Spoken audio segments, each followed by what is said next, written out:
the Alexandria Police Department is putting out an alert to ATM customers. This following an incident where thieves got away with an estimated $6,000. Carmen Castro has the story. With just a swipe of a card and a few numbers, high-tech thieves are getting access to ATM accounts. The latest incident occurred in Alexandria. On February 28th, a Wachovia bank in the 3600 block of King Street had a technician working on the ATM machine itself.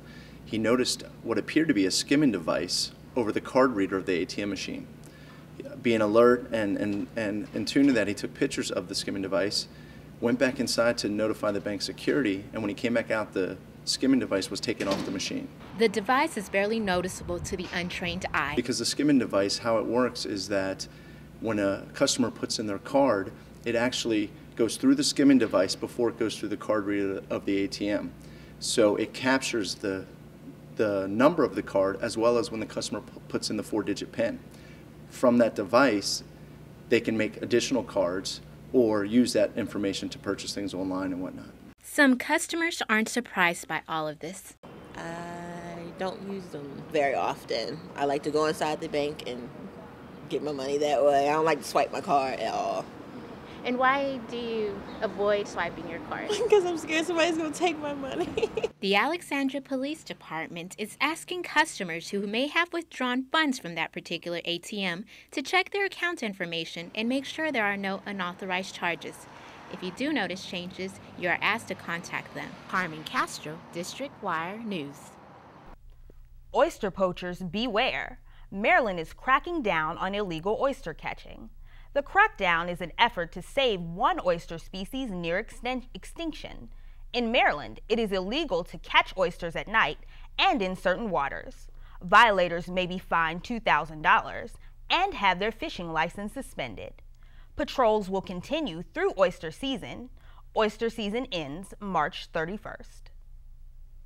The Environmental Protection Agency is trying to save the Chesapeake.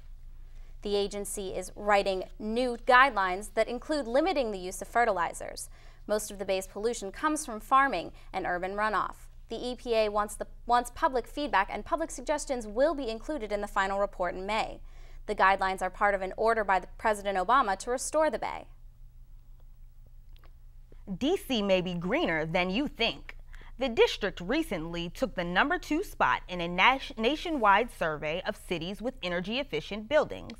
Los Angeles was first, San Francisco third, Denver fourth, and Chicago fifth. D.C.'s rank is a step up from last year when the city placed fourth. There are more than 200 Energy Star buildings here in the district. The Fairfax County, Virginia government has more than 180 buildings countywide, but one building in particular is in much worse shape than any of the others. Alex Thompson tells us why. Pretty old. It's an old building, needs a lot of help. Okay. These rusting pipes are just one item on a laundry list of repairs needed at one Fairfax County building. But fixing them is proving to be quite a challenge. We have asbestos throughout the whole building, which makes it very difficult for our maintenance personnel to conduct repairs. The Massey building is the home of Fairfax County's fire and police departments. Some people who work in the building say its deteriorating condition isn't a big concern. No, the only time it becomes a topic of conversation is when the air conditioning goes out or when we have problems with heat. That's the only time it really becomes a topic of conversation. But the building still contains the asbestos it was built with more than 40 years ago. And this past December, burst pipes caused a flood on Massey's 11th and 12th floors. And one official complaint from last June reported clear signs of a leaky roof. Yeah, we know it's there, but we deal with it.